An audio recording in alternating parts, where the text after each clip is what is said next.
बच्चों क्लास 11 के first session में आज हम लोग जो चैप्टर स्टडी करने जा रहे हैं, एक्चुअल में ये चैप्टर 11 का नहीं है, इसको हम चैप्टर नाम देते हैं जीरो।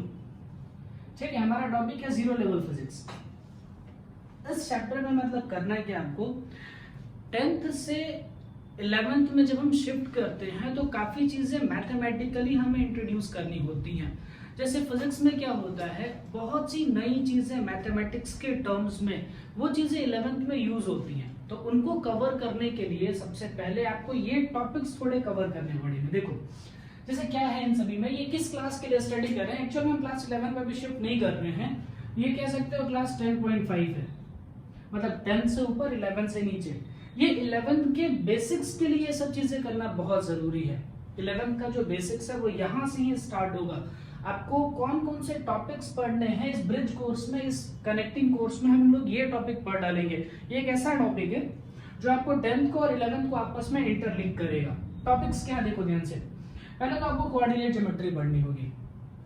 कोऑर्डिनेट ज्योमेट्री पढ़ना क्यों जरूरी है, इसके पीछे के लॉजिक को समझिए।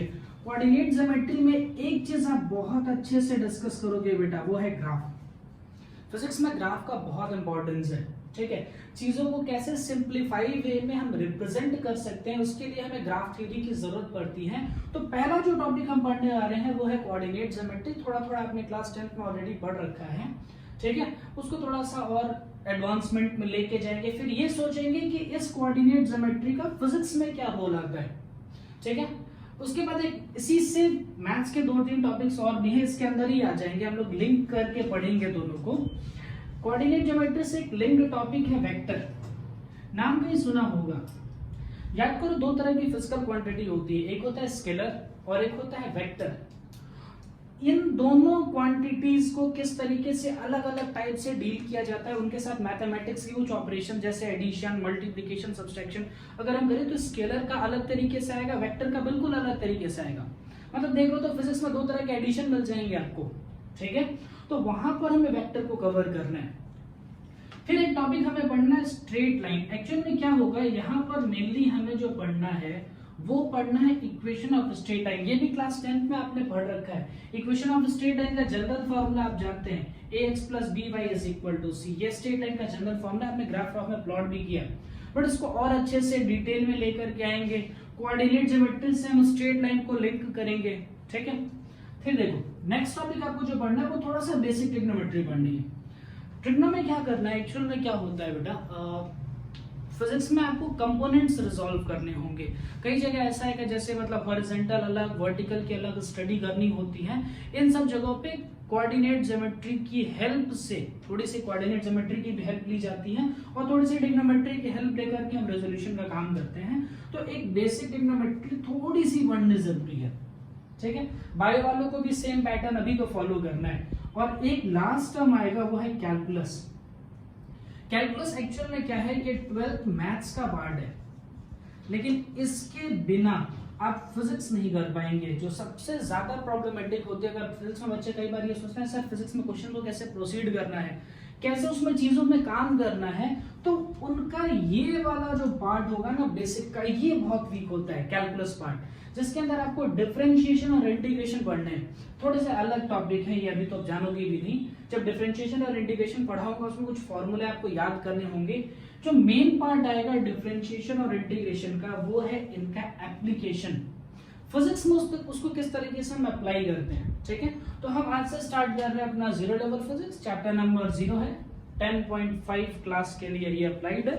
ठीक है, चलिए टॉपिक्स एक बार आप क्या कीजिए, ऐसे ही नोट कर लीजिए टॉपिक्स को कि आपको कौन कौन से इसमें टॉपिक्स कवर करने हैं। चलो पहला टॉपिक स्टार्ट करते हैं, कोऑर्डिनेट ज्योमेट्री।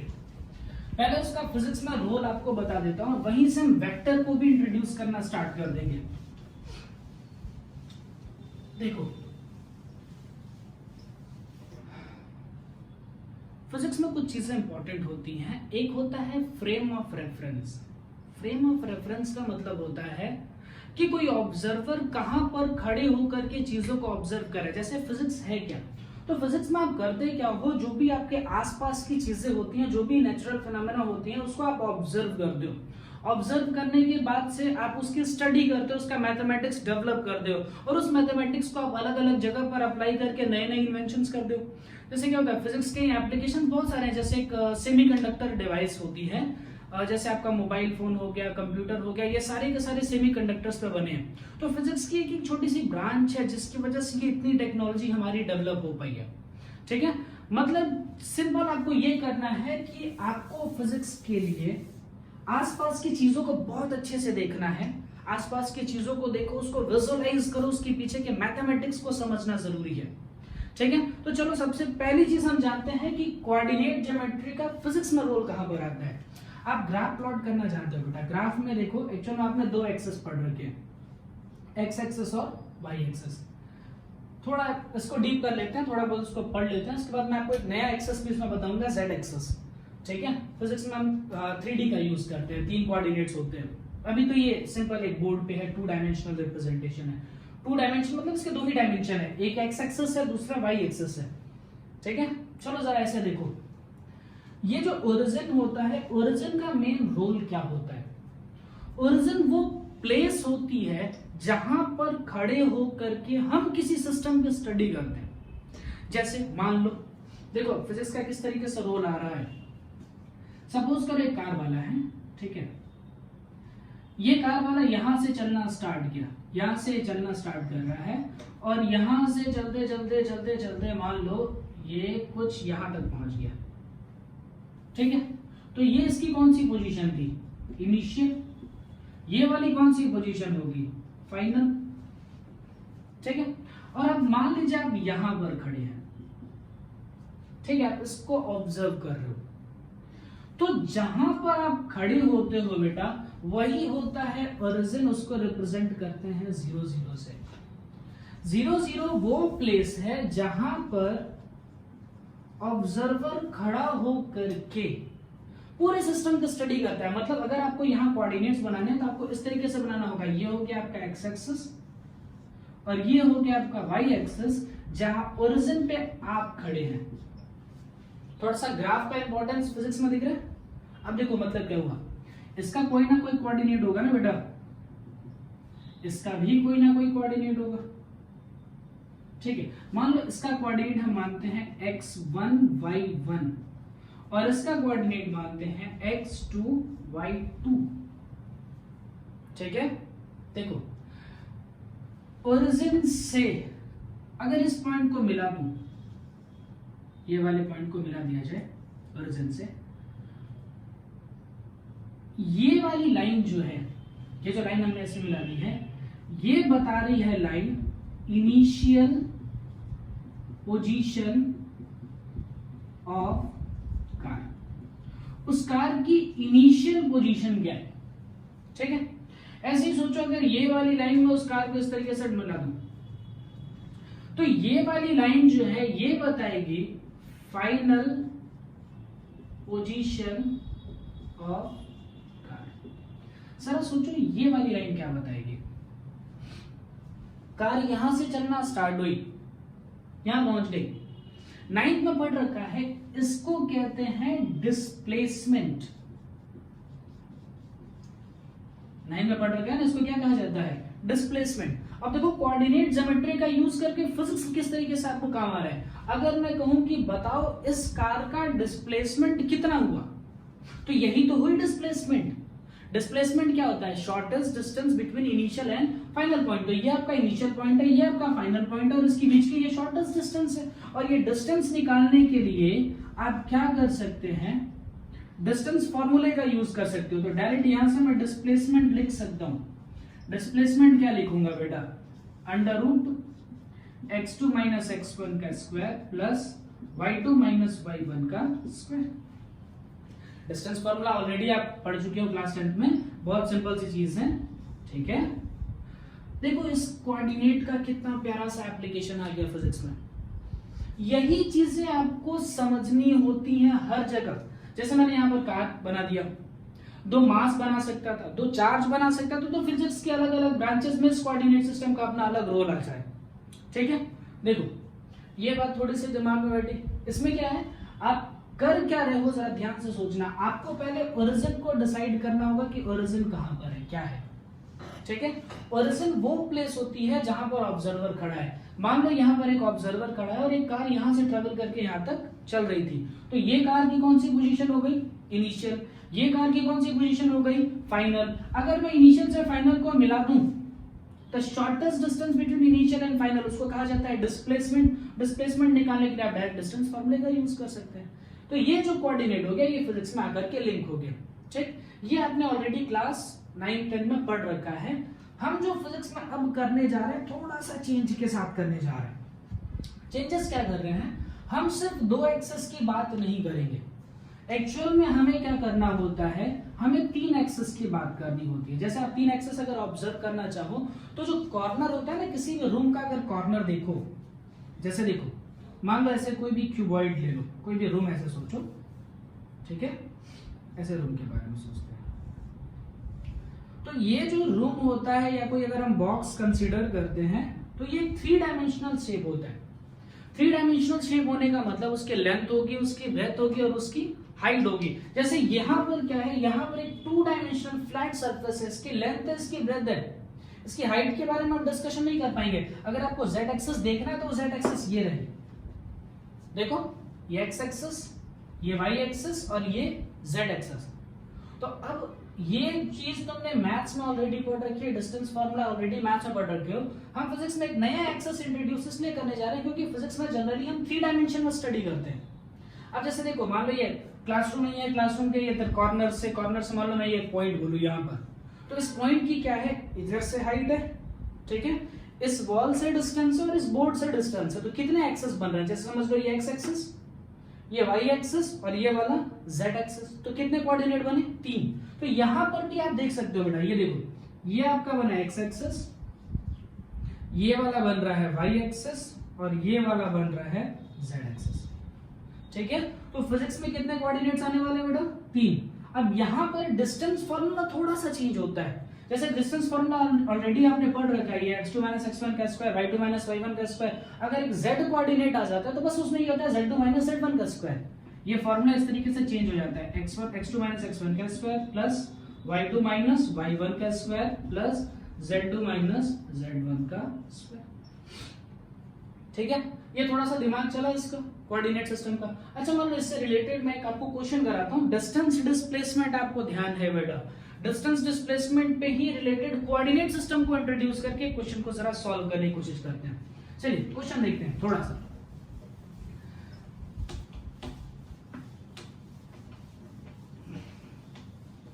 चलो सपोज करते हैं कि आप यहां पहले तो 2 डायमेंशन ही चेक करते हैं।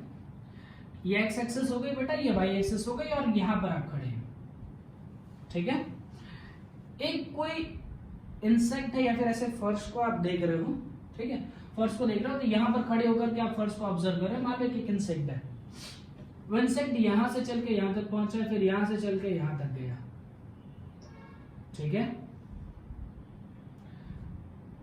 मैं पोजीशंस लिख रहा हूं सभी के, देखो कोऑर्डिनेट ज्योमेट्री कितने अच्छे से फिजिक्स में यूज की जा रही है, ध्यान से देखिएगा। देखो मान लो ये 2, 4, 6, ये 3 और ये 6 और ये वाला एक पॉइंट लेता हूं 9,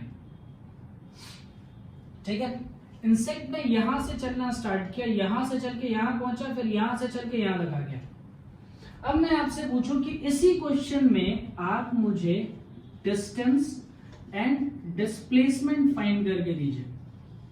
डिस्टेंस एंड डिस्प्लेसमेंट आपने कहां पढ़ रखा है, 9 में पढ़ रखा है। डिस्टेंस मतलब क्या होता है, length of the path covered, length of the path उसको कहते हैं डिस्टेंस। डिस्प्लेसमेंट क्या होता है बेटा, shortest distance between initial and final point, ठीक है। चलो जरा ऑब्जर्वेशन लेते हैं। यहां से चलना स्टार्ट किया, जरा इसका कोऑर्डिनेट लिखो तो कोऑर्डिनेट क्या होगा, 2, 6। 2, 6 से चल करके कहां पहुंचा है, इसका कोऑर्डिनेट लिखो 4, 9। 4 9 से चल के कहां पहुंचा 6 3। ध्यान से देखो हमने क्या देखा, स्टार्ट कहां से कर रहा है, स्टार्ट में कर रहा है 2 6 से, फिर कहां तक गया 4 9, फिर कहां तक आया 6 3।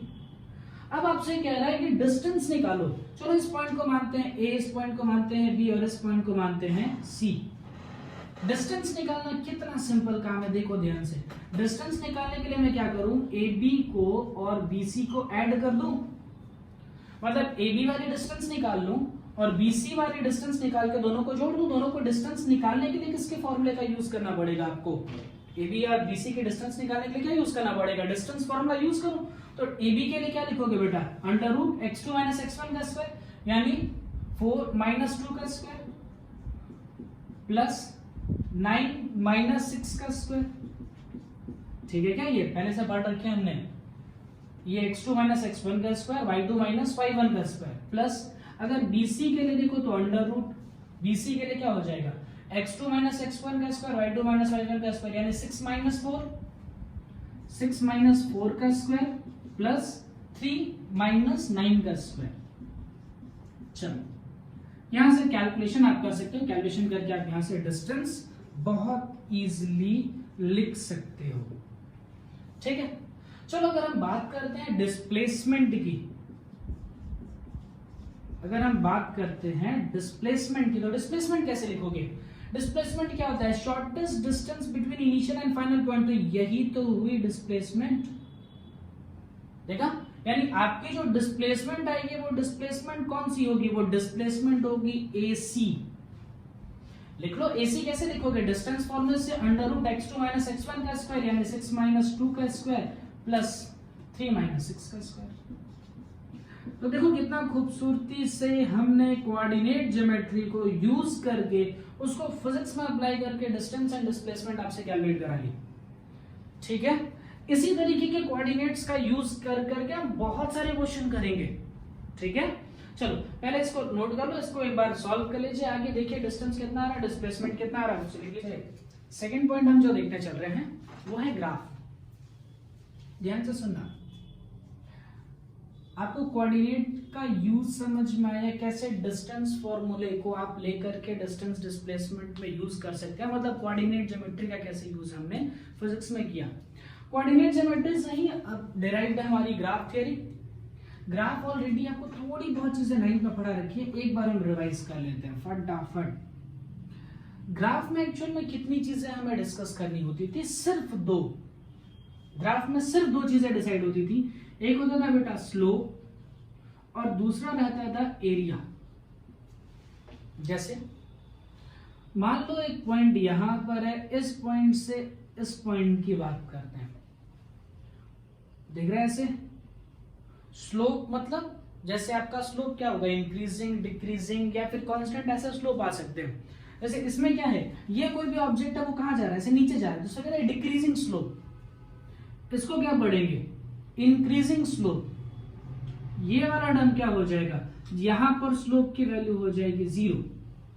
देखो यहां पर तुम्हारा स्लोप कैसा होगा, नेगेटिव, नीचे जा रही हैं चीजें।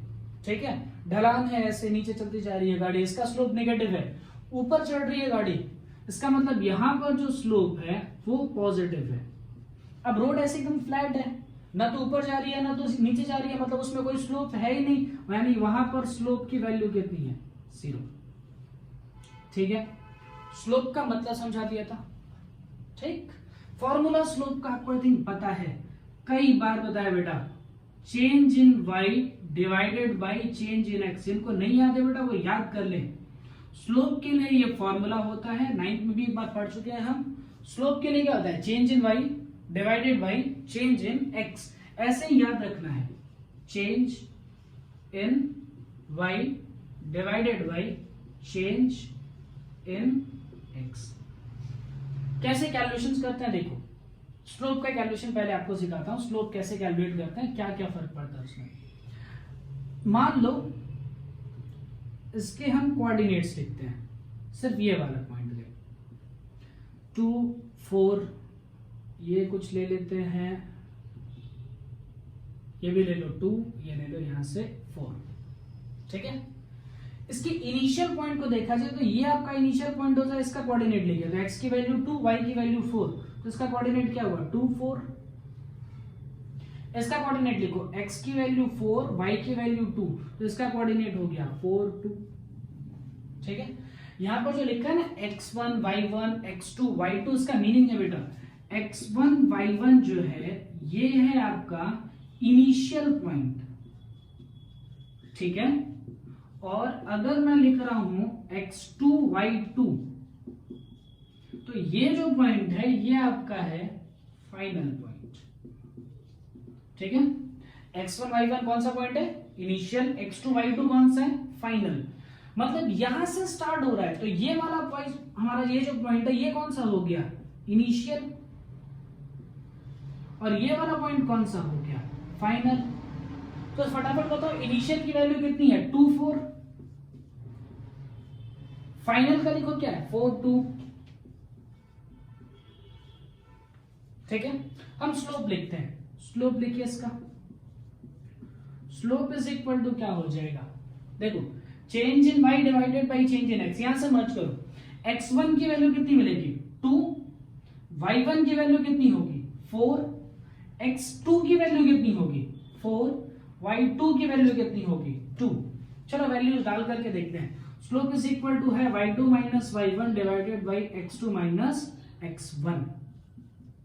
y2 डालो, y2 की वैल्यू 2 माइनस y1 की वैल्यू 4 डिवाइडेड बाई x2 की वैल्यू 4 x1 की वैल्यू 2।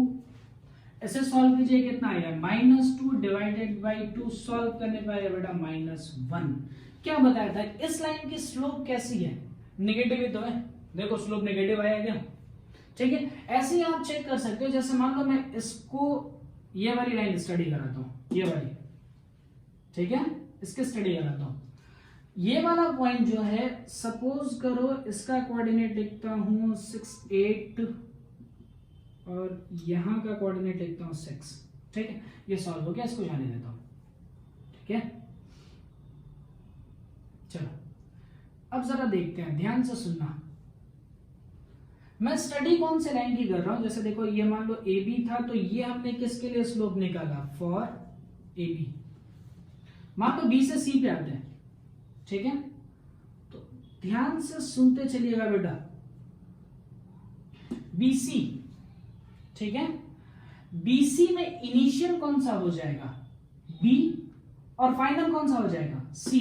तो एक चीज को बहुत अच्छे से अपने ध्यान में रखना बेटा, इनिशियल या फाइनल पॉइंट फिक्स नहीं होते। जैसे मैं आपसे पूछूं कि ये जो बी वाला पॉइंट है ये इनिशियल पॉइंट है या फाइनल पॉइंट है, तो आप ये सोचोगे सर मान लीजिए अगर हम ए से लेकर के बी तक की स्टडी करते हैं तो बी फाइनल हुआ, लेकिन अगर बी से लेकर के सी तक की स्टडी करते हैं तो बी इनिशियल हो गया। क्या ये बात समझ में आई? इसी तरीके से फिजिक्स में चीजों को स्टडी करना होता है। जैसे मान लो कोई बहुत कॉम्प्लिकेटेड क्वेश्चन है, जैसे आप और अच्छे से समझना चाहो तो 9th में चीज पढ़ रखा है ग्रेविटेशन में चीजों को ऊपर फेंकते थे वापस को नीचे आता था। तो उसमें मैंने आपको क्या सिखाया था कि इस क्वेश्चन को क्या करते थे, दो पार्ट्स में से डिवाइड कर देते थे। ऊपर जाने वाले पार्ट की अलग से स्टडी होती थी और नीचे आने वाले पार्ट की स्टडी अलग होती थी। इस तरीके से स्टडी हम करते थे। ठीक है, 9th की फिजिक्स थोड़ा रिवाइज करते रहिएगा। इसमें ऐसे ही क्या रहता बेटा, इसको लेकर के यहां से यहां तक की स्टडी होती थी, फिर यहां से लेकर के यहां तक स्टडी होती थी। मान लो मैं बोलूं ए बी सी, देखो पहले स्टडी कहां से कहां हुई, ए से बी, फिर बी से सी। मतलब ये जो बी वाला पॉइंट है, अगर मैं आपसे ये पूछूं कि ये इनिशियल है कि फाइनल है, तो आप ये कहोगे कि सर जब ए से लेकर के बी तक की स्टडी किया तो बी हमने फाइनल लिया, लेकिन जब बी से लेकर के सी तक की स्टडी कर रहे हैं तो बी जो लेने वाले हैं वो क्या लेने वाले हैं, इनिशियल। इतनी बात समझ में आ गई? देखो यही ग्राफ की थियरी आपको स्लोप निकालने में हेल्प कर रही है। अब स्लोप निकाल के क्या करोगे, स्लोप निकाल के वैल्यूज क्या मिलेंगे, या फिर स्लोप निकालने के और क्या मेथड हो सकते हैं, स्लोप निकालने से फायदा क्या होगा।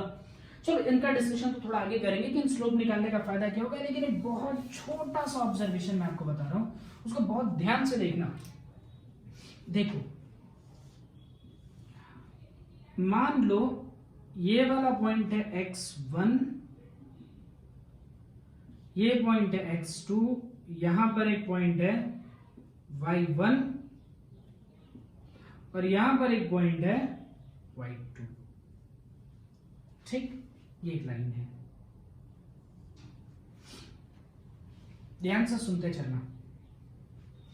जरा मुझे बताओ बेटा, ये डिस्टेंस कितनी होगी, ये वाली, देखो ये 0 है, तो यहां से यहां तक की लेंथ होगी x2, ये वाली लेंथ होगी x1, तो ये बची हुई लेंथ कितनी होगी, x2 माइनस x1। कई बार आपको याद कर रहा है फाइनल माइनस इनिशियल, कई बार हमने चीजें याद रखी है, फाइनल माइनस इनिशियल, तो फाइनल वैल्यू कौन सी है x2, इनिशियल वैल्यू कौन सी है x1, तो यहां की डिस्टेंस कितनी हो गई x2 माइनस x1। ऐसे यहां पर आ जाओ, इसमें देखो इनिशियल वैल्यू कौन सी है y1, फाइनल वैल्यू कौन सी है y2, मतलब ये वाली डिस्टेंस देख करके देखो, ये वाली डिस्टेंस कितना हो गया y2 माइनस y1।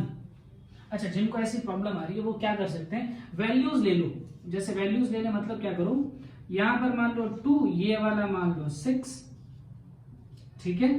अब मैं पूछूं कि बताओ ये डिस्टेंस कितनी होगी, यहां से लेकर यहां तक की डिस्टेंस कितनी आएगी, देखो 0 से स्टार्ट करोगे, 0 से लेकर यहां तक की डिस्टेंस आएगी 6, 0 से लेकर के यहां तक की डिस्टेंस आएगी 2, तो बची हुई डिस्टेंस कितनी आएगी 6 माइनस 2 यानी कितना आया 4, यही तो हमने यहां भी किया, ये वाली पॉइंट है x2, ये वाला लिया x1, तो ये डिस्टेंस कितना हो गया x2 माइनस x1, ये वाला डिस्टेंस को क्या लिख लिया मैंने y2 माइनस y1।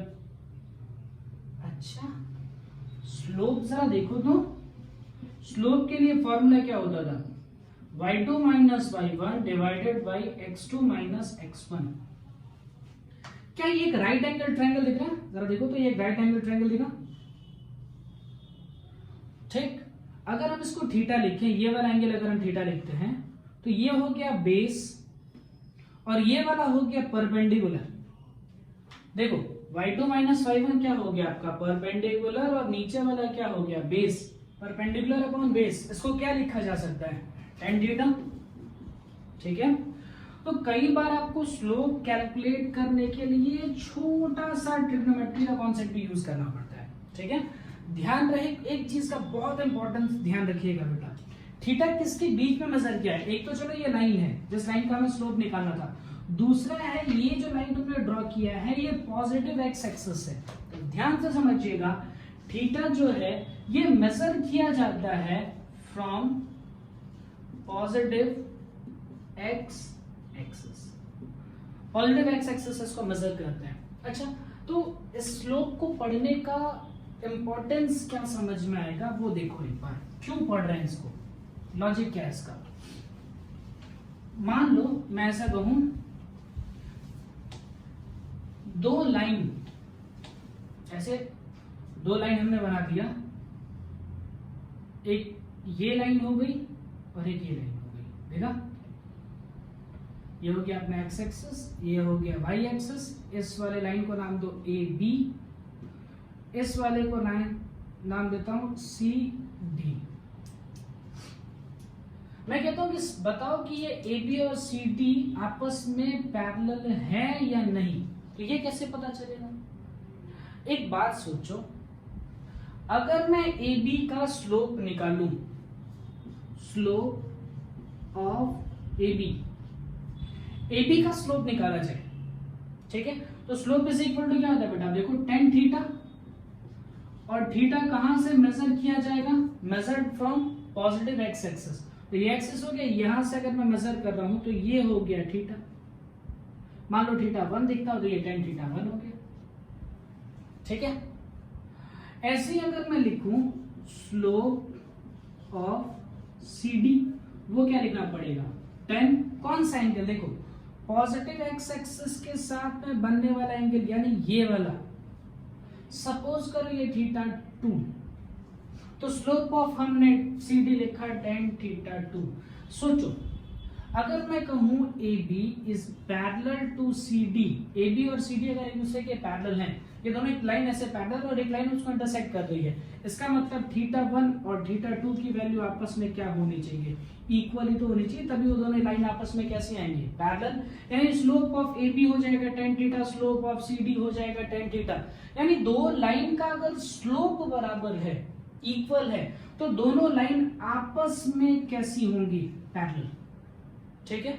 अगर दो लाइंस का स्लोप आपस में इक्वल है तो वो लाइंस आपस में कैसी हो जाती हैं, पैरेलल। अच्छा मान लो मुझे ये चेक करना है कि दो लाइन आपस में परपेंडिकुलर है या नहीं। मान लो ये चेक करना है कि दो लाइन आपस में परपेंडिकुलर है या नहीं। ये तो पहले तुम्हारा केस 1 डिस्कस कर लिया हमने। केस 1 डिस्कस कर लिया, किसके लिए डिस्कस किया, पैरेलल के लिए।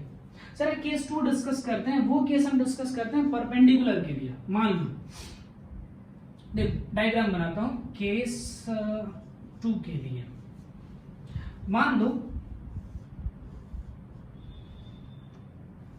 ऐसे बनाया जाए, देखो ये एंगल है 90। इस वाले पॉइंट को नाम देते हैं ए, इसको नाम देता हूं बी, इसको नाम देता हूं सी। तो देखो कह सकते हैं ना A B is perpendicular to A C, A B is perpendicular to A C, है ना। डायग्राम देख के समझ में आ रहा है। अच्छा ये परपेंडिकुलर होंगे या नहीं होंगे, ये कैसे चेक होगा, ध्यान से देखो, वो स्लोप से ही चेक कर सकते हो बहुत इजीली। देखो अगर मैं लिखूं स्लोप ऑफ ए बी, ठीक है, तो स्लोप ऑफ क्या होता है, slope of A B is equal to tan theta. Theta कौन सा, थीटा लेना है पॉजिटिव एक्स एक्सिस से, मतलब ये एंगल बनाना है ऐसा, ठीक है, समझ में आई इतनी बात। अच्छा एक बात बताओ, चलो जरा ध्यान से सोचना। अगर मैं एक और लिख देता हूं, मान लो मैं लिखूं स्लोप ऑफ ए सी, ठीक है, इसको थीटा 1 मानता हूं। देखो पॉजिटिव एक्स एक्सिस से मेजर करना, देखो मैंने पॉजिटिव एक्स एक्सिस से ऊपर मेजर किया तो एसी का स्लोप आ गया थीटा 1 में, यानी एसी का स्लोप हमने लिखा tan थीटा 1, ठीक। ये 90 है, तो ये वाला एंगल कितना बनेगा, देखो ट्रायंगल के अंदर के जो भी एंगल्स होते हैं उसका सम कितना होता है 180। ये 90 हुआ, ये थीटा 1 हुआ, तो ये कितना हो जाएगा 90 माइनस थीटा 1। ट्रायंगल के इंटीरियर एंगल्स का सम कितना आना चाहिए 180 होना चाहिए। यहां से हमने सॉल्व किया ऐसे। अच्छा मुझे बताओ ये कितना आएगा, तो स्ट्रेट लाइन पे बनने वाला टोटल एंगल कितना होता है 180 डिग्री। मान लो इसको x मान लिया जाए, ठीक है, यानी x प्लस 90 माइनस थीटा, यानी x प्लस 90 माइनस थीटा, उसकी वैल्यू कितनी होनी चाहिए 180। तो x इज इक्वल टू कितना आना चाहिए, ये 90 इधर ट्रांसफर करो, ये कितना हो जाएगा 90 प्लस थीटा। तो ये एंगल निकल के आ गई, x की वैल्यू निकल के आ गई 90 प्लस थीटा। ये हो गया tan 90 प्लस थीटा, ठीक है। थीटा 1 मान लिया, तो थीटा 1 था, ये भी थीटा 1 कर दो, हर जगह थीटा 1 कर लो, ठीक है। एक्चुअली चलो ये थोड़ा सा बताऊंगा ना, इसमें ट्रिग्नोमेट्री की थोड़ी जरूरत पड़ती है, यहां से आपको ट्रिग्नोमेट्री की जरूरत पड़ेगी। tan 90 प्लस थीटा होता है बेटा cot थीटा, ठीक है। अब उसमें थोड़ा सा साइन का होगा, वो थोड़ा सा वेट कर लो, अगले लेक्चर पे हम इसके बारे में थोड़ा सा डिस्कशन करेंगे। यहाँ पर एक नेगेटिव साइन आता है, ठीक है, माइनस cot थीटा 1 आता है। अच्छा अब जरा देखो, इसको ऐसा लिखा जा सकता है क्या, -1 या एक काम करो, दोनों स्लोप को मल्टीप्लाई करो, slope of A B multiplied by slope of A C. Sir multiply करके देखना ये कितना आ रहा है tan थीटा 1 इंटू कॉट को बेटा 1/10 लिख सकते हैं, तो 1/10 थीटा 1 विद नेगेटिव साइन, ये कैंसिल आ गया, वैल्यू कितनी आई -1। यानी अगर दो लाइन का स्लोप, दोनों लाइन के स्लोप को मैं मल्टीप्लाई करूं और वैल्यू आती है -1, तो दोनों लाइन आपस में कैसी आएंगी परपेंडिकुलर। और अगर दोनों लाइन का स्लोप आपस में इक्वल है तो वो कैसा आ जाएगा पैरेलल। ये दो चीजें आपको अपनी ध्यान रखनी है, ठीक है, कैसे आप लाइन को पैरेलल या परपेंडिकुलर प्रूव कर सकते हैं। आज के लिए इतना ही कंप्लीट करते हैं, चलो।